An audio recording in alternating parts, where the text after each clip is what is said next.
Hai, Assalamualaikum warahmatullahi wabarakatuh dan salam sejahtera. So, hari ini kita akan belajar cara nak lukis graf sinus, cosinus dan tangent. Okey, so sebelum kita nak lukis, kita kena tahu dulu apa dia punya term-term dia, bahagian-bahagian dalam graf. Okey, so dekat sini kita ada satu graf sin. Okey, ini kita panggil dia sebagai amplitude. Okey, ini amplitude. Okey, kemudian kalau graf sin, hari tu awak dah belajar graf sin bentuk dia macam S kan? Bentuk dia macam S macam ni. Okey, so ada kalau satu S maknanya dia mewakili dia punya tempoh. Okey, dekat sini ada satu S kan? Ini kita panggil dia sebagai tempoh. Okey, maknanya dari sini ke sini ada satu tempoh lah. Satu tempoh. Satu kitaran yang lengkap. Okey, so sekarang saya akan tunjuk macam mana kita nak lukis graf sin. Okey, graf yang pertama, graf sin. Graf sin X. Okey, so seperti sebelum ni, kalau kita nampak Y sama dengan sin X, normal, graf normalnya ialah macam kan dia daripada 0 sampai 360 dia hanya ada satu S saja. Okey, kalau graf sin dia bentuk S macam ni kan. Okey. Jadi dia start daripada 0 lah. Okey, saya lukis Okey, dia naik sini. Dia turun. Kemudian dia naik balik. Okey, ini ialah graf sin sama dengan X. Okey. Tapi dalam bab ni kita ada persamaan untuk fungsi trigonometri Y sama dengan A sin BX tambah C. Okey, ini merupakan dia punya nilai amplitude dia. Amplitude. And then B ni dia punya nilai tempoh dia. Dan C ialah dia punya pintasan Y. Okay. So, saya akan tunjuk macam mana dia berubah. Okay. So, graf ni ialah graf Y sama dengan sin X. Contohlah, kalau soalan bagi, contoh, graf Y sama dengan 2 sin X. Okay. So, kita tengok 2 ni ada dekat depan kan. So, bila dia ada dekat depan, dia merupakan amplitude. Jadi amplitude dia akan berubah. 2 ni akan berubah. Nilai maksimum dan nilai minimum dia akan berubah. Okey, tadi dekat sini 1. Jadi nilai maksimum dia 1. Sekarang dia dah berubah jadi 2. Okey, so kita letak kat sini 2. And then sini negatif 2. Okey, kemudian graf ni sin X, kalau sin X ada satu S juga. Tapi graf dia akan memanjang macam ni lah. Akan panjang macam ni. Okay, lepas tu dia turun.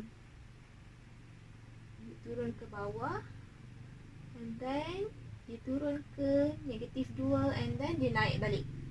Ini merupakan graf 2 sin X. Contoh kalau kat sini 3. So dia akan naik sampai 3 lah. 3. Okay, boleh? Boleh dekat ni? Okay. So sekarang saya nak ubah. Saya tak mau graf Y sama dengan 2 sin X. Saya nak ubah dia punya nilai B pula. Okey. So, kalau nilai B dia, okay, Y sama dengan sin 2X. Okey. So, kat depan ni tak ada kan? Amplitude dia masih 1. So, dia graf macam ni jugalah. Tapi dekat sini 2. Depan X ni 2. 2 ni merujuk pada apa tadi? Merujuk kepada tempoh. Okey, jadi dalam 360 ni dia akan ada 2x. 2s. Dia akan ada macam ni lah. 1 2. Dia ada 2 kali s. Okey, so kita akan lukis macam mana? Okey. Kalau kita ada 2s, kita boleh bahagikan sinilah, kat sini kan. Okey, jadi kita lukislah. Satu S. Dan lagi 1. 2S. Okay. Jadi ini ialah graf Y sama dengan sin 2X. Okay. Kalau kat sini 3. Kalau 3 maknanya dia akan ada 3 ular, 3S sepanjang 360 ni. Dia ada 1, 2 and then 3. Okay. Sekejap saya padam dulu. Okay, kita sambung balik Okay, tadi yang ni graf Y sama dengan sin X kan. Okay. Tadi saya dah tunjuk dah. Kalau saya ubah nilai A dia akan jadi panjang macam tu berdasarkan nilai A. And then kalau saya ubah nilai B dia, kalau contoh kalau 2X maknanya dalam 360 ni ada 2 kali S. Kalau 3X dia ada 3 kali S. And then sekarang kita nak ubah dia punya C pula. Okay, contoh kat sini ialah Y sama dengan sin X. Okay, tapi sekarang saya nak jadikan dia sebagai Y sama dengan sin X tambah 1. Okay, so kalau dekat sini tambah 1 bermaksud graf ni dia akan naik 1 unit. Okay, okay, contoh dekat sini kan.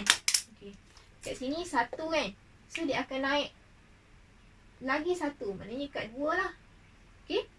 So dekat sini sebenarnya sifar kan. Sifar. Dia akan bertambah 1. Dia akan start dari sini lah. And then dekat 90 ni dia sebenarnya 1. Dia akan naik lagi 1. Dia dekat 2. Kat sini sifar dia akan naik dekat 1. Dekat sini negatif 1 dia akan naik dekat sifar. And then dekat sini sifar dia akan naik dekat 1. Jadi graf kita, graf yang baru ni akan jadi macam mana? Dia akan jadi macam ni lah. Okay, nampak tak dia punya pattern dia? Dia punya S dia ni, dia akan naik 1. Dia akan naik 1 unit. Okay? Okay, contoh. Daripada Y sama dengan sin X ni, saya jadikan dia sebagai tolak 1. Kalau tolak 1 maknanya graf tadi ni, dia akan turun 1 unit. Okay? So dekat sifar ni dia akan jadi dekat sini. 1 dia akan jadi dekat sifar. And then, okay, yang ni dia akan turun lagi. Turun kat sini. Kat sini dia akan turun dekat sini. So dia akan jadi macam ni lah graf dia. Okay. Kalau tolak 1 maknanya dia turun 1. Kalau tolak 2 dia turun 2 unit lah. Kalau dia tambah 5 dia naik sampai dia bertambah 5 unit lah. Okay. Macam tu. Itu untuk contoh graf sin. Sekarang kita akan tengok graf cos. So, sekarang kita akan tengok graf cos. Okay, Y sama dengan cos X. Kalau graf cos kan? Ataupun KOS, K. Dia akan berbentuk macam C macam ni lah. Dia bentuk macam mangkuk macam tu. Macam cawan. Okay. So, ini ialah Y sama dengan cos X. Kalau Y sama dengan contoh, saya letak 2 cos X. Maknanya nilai amplitude dia akan berubah. Okey. So, dekat sini 2 dia punya maksimum. Maksimum point dia dengan minimum point dia 2. So, dekat sini kita boleh ubahlah. Kat sini 2 and then negatif 2. So, graf dia akan mula daripada sini lah. Dia akan turun. Dan sampai bawah. Dan dia naik atas balik sampai ke sini. Okey, ini merupakan 2 cos X. Kalau dekat sini 3, maknanya dia akan mula daripada 3 sini lah. And then turun sampai negatif 3. Dia akan jadi melengkung macam tu. Okey, itu bila dia ubah A, nilai A. Kalau kita ubah nilai B pula, okey, dia akan jadi macam mana? Okey, so sekarang kalau kita ubah Y sama dengan cos 2X. Okey, so 2X ni maknanya C ni akan ada 2 kali. Dalam 360 ni C akan ada 2 kali. Jadi, kalau macam ni dia jadi macam ni lah. 1 C. And then ada lagi 1 C. 2 C. Okay. So 2 kali. Kalau 3 kali lah C dia. 1, 2, 3. Okay. Yang ni. And then kalau kita ubahkan dia, okey, tambahkan dengan 1. Kalau tambah 1 maknanya graf yang cos 2x ni, yang warna hitam ni tadi, dia akan berganjak naik ke atas 1 unit. Okey, dia akan jadi macam ni lah. 1, 2. Yang ni dia akan naik atas. Sorry kalau terlari sikit. Dia akan naik ke atas Yang hitam dia akan naik ke warna merah ni. Okey. Okey, so kita akan tengok graf tan. Okey, y sama dengan tan x. Okey, y sama dengan tan x macam ni lah. Okey, dia punya rupa graf ni. Okey. So memandangkan untuk graf tan ni dia special case sikit, dia tak ada amplitude. So kalau kita ubah nilai A, nilai B dan nilai C, kalau kita ubah nilai A dia, graf dia akan jadi macam panjang macam tu, lebih besar. Kalau kita ubah nilai B, so dia punya garisan dia akan jadi lebih rapat, lebih mampat. Okey, kalau kita ubah nilai C dia, graf ni akan naik lah. Dia akan naik ataupun dia akan turun mengikut nilai C dia. Okey. So untuk nilai untuk graf tan saya dah tunjuk dalam GeoGebra yang sebelum ni, video sebelum ni. So boleh tengok video yang sebelum ni kita boleh tengok cara nak lukis graf tan.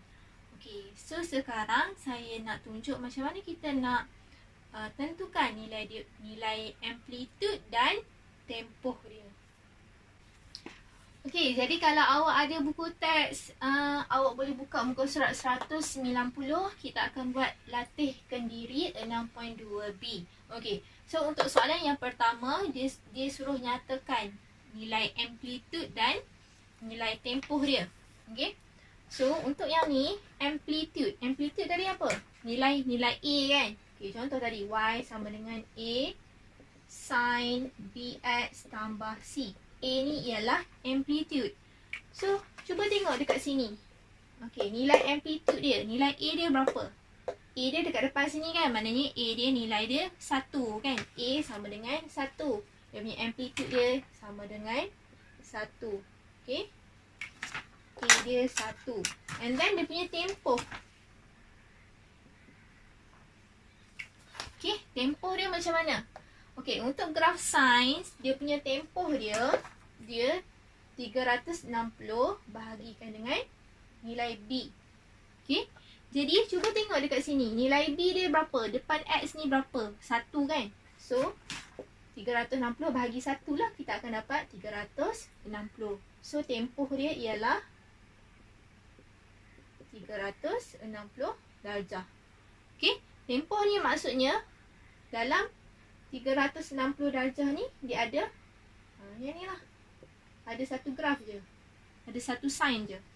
Okey. So kita tengok yang soalan B.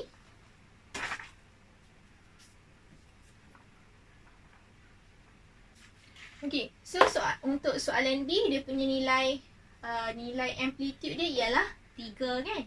3 dan tempoh dia ialah tempoh dia bukan 2. Tempoh dia kita kena ambil 360 bahagikan nilai B. Nilai B dia berapa? 2. So, tempoh dia ialah 180. Okey? So, 180 tempoh dia. Jadi, kalau kita nak lukis, maknanya dekat 180 ni, kita kena completekan satu circle. Satu sign tu. Satu macam tu. Okey? Kalau 360, dia ada 2S lah. Okey? Tempoh dia ialah 180. Okey? Okey, kita teruskan dengan soalan C. Okey, soalan C dia punya nilai A dia berapa? Okey, nilai A dia ialah 2 kan? Maknanya dia punya amplitude dia 2. And then dia punya tempoh dia. Tempoh dia kita kena tengok dekat nilai B kan? Okey, memandangkan dia graf sin. So, 360 bahagi B. B dia 3. So, kita akan dapat 120. Okey, tempoh dia ialah 120. And then untuk soalan D. Untuk soalan D, dia punya amplitude dia 1 kan. Depan cos ni tak ada nombor, maknanya 1 lah. So dia punya tempoh dia. Okey, untuk graf cos pun 360 bahagikan dengan B, bahagikan dengan 4. So dapat berapa? Okey. Yang ni pun sama, dia punya amplitude dia 4 and then dia punya tempoh dia 360 bahagi 2. Okey.